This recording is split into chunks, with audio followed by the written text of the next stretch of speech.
Dan Bapa dan Putra dan Kudus. Amin. Bapa di surga, sekali lagi kami diajak untuk menghayati penderitaan, perjuangan, pergulatan hidup kami dengan cara yang kuat, seperti halnya yang dialami oleh Paulus, bahwa dia menceritakan penderitaan dia ketika memwartakan Kristus. Bantu kami ya Bapa, supaya kami tidak putus asa dalam hidup kami. Terpujilah namamu kini dan sepanjang segala masa. Beberapa hari ini saya mendengarkan khotbah dari Monsignor Richard Barron. Ada satu kalimat yang menurut saya yang cukup menukik dalam hati saya. Let make the Christianity become weird. Kata weird itu kata yang antik, yang unik, yang aneh, yang tidak biasa.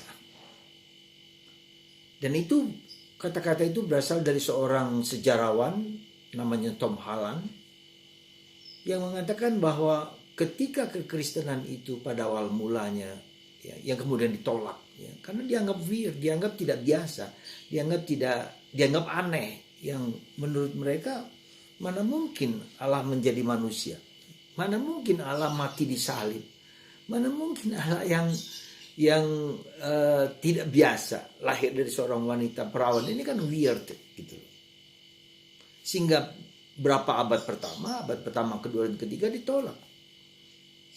Tapi kemudian ketika kekristenan menjadi domesticated, jadi menjadi biasa saja yang tidak ada powernya, maka kekristenan tidak memberi makna. Padahal pada abad awal abad itu kekristenan memberi warna kepada orang-orang Eropa pada waktu itu menjadi Kristen, dan menjadi menarik, menjadi memikat karena bertentangan dengan apa yang mereka hayati pada waktu itu, dan menjadi kemartiran. Maka kalau kita lihat bagaimana Paulus dalam bacaan pertama hari ini dengan penuh kegagahan, dengan penuh keberanian menjadi martir dengan penderitaan, dengan penolakan. Let make our Christianity weird. Pertanyaan yang bagus sekali. Dan itu kita lihat dalam Yesus. Yesus mengatakan, Bapa permuliakanlah aku seperti aku mempermuliakan engkau. Jadi weird gitu kan. Jadi permuliaan itu bagi Yohanes bukanlah sekedar dimuliakan di atas, tapi permuliaan itu adalah salib gitu. Salib, seperti aku telah menyatakan siapakah engkau, dan itu ditolak oleh banyak orang, menjadi weird juga karena aneh, tidak biasa gitu. Nah, para saudaraku terkasih, mungkin saya mau mengatakan bahwa mungkin hidup kita menjadi hidup berbeda, seperti halnya katakanlah hidup membiara. Itu sesuatu yang menentang, berhadapan dengan realitas yang tidak begitu. Pada zaman itu, pada zaman dulu ketika orang Katolik menjadi biarawati, itu menentang kebiasaan-kebiasaan orang yang menikah, punya banyak istri, poligami dan seterusnya. Sekarang tidak menikah, taat. Itu kan menjadi weird.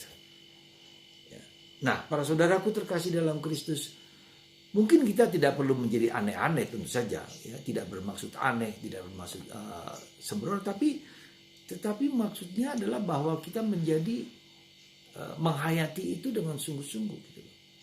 Menghayati iman Katolik dengan sungguh-sungguh, menghayati iman Katolik yang berbeda dengan penghayatan yang biasa dilakukan oleh orang-orang lain. Misalnya saudara kita umat Islam yang menentang Yesus sebagai Allah. Tapi bagi kita tanpa Yesus yang Allah adalah inilah weirdnya. Yang orang menolak menganggap Yesus itu siapa dan seterusnya. Dan hidup kita menjadi hidup yang kontradiktif. Orang yang menjadi pribadi yang ditolak oleh orang lain.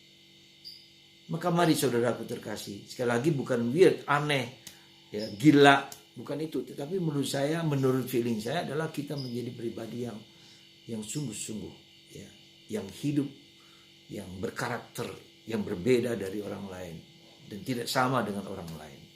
Semoga kita menjadi pribadi yang berbeda, tidak pribadi yang tentu saja bukan menjadi batu sandungan bagi orang lain, tetapi batu sandungan yang positif. Pribadi yang penuh semangat, penuh gairah.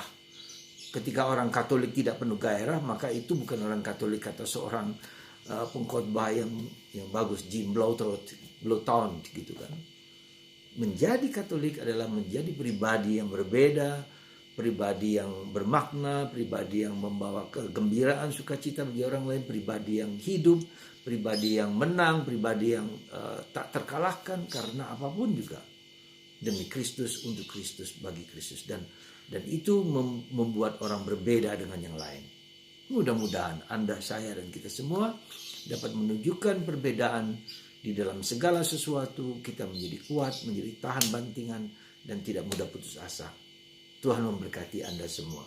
Semoga kita menjadi weird dalam arti mau sungguh-sungguh menghidupi gaya hidup kita yang sejati, yang berbeda dari yang lain.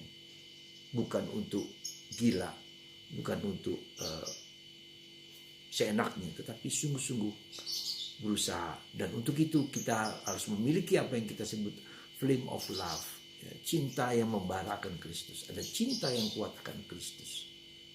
Semoga cinta kita semakin membarakan Kristus. Tuhan memberkati Anda semua, Bapa, Putra, dan Roh Kudus. Amin.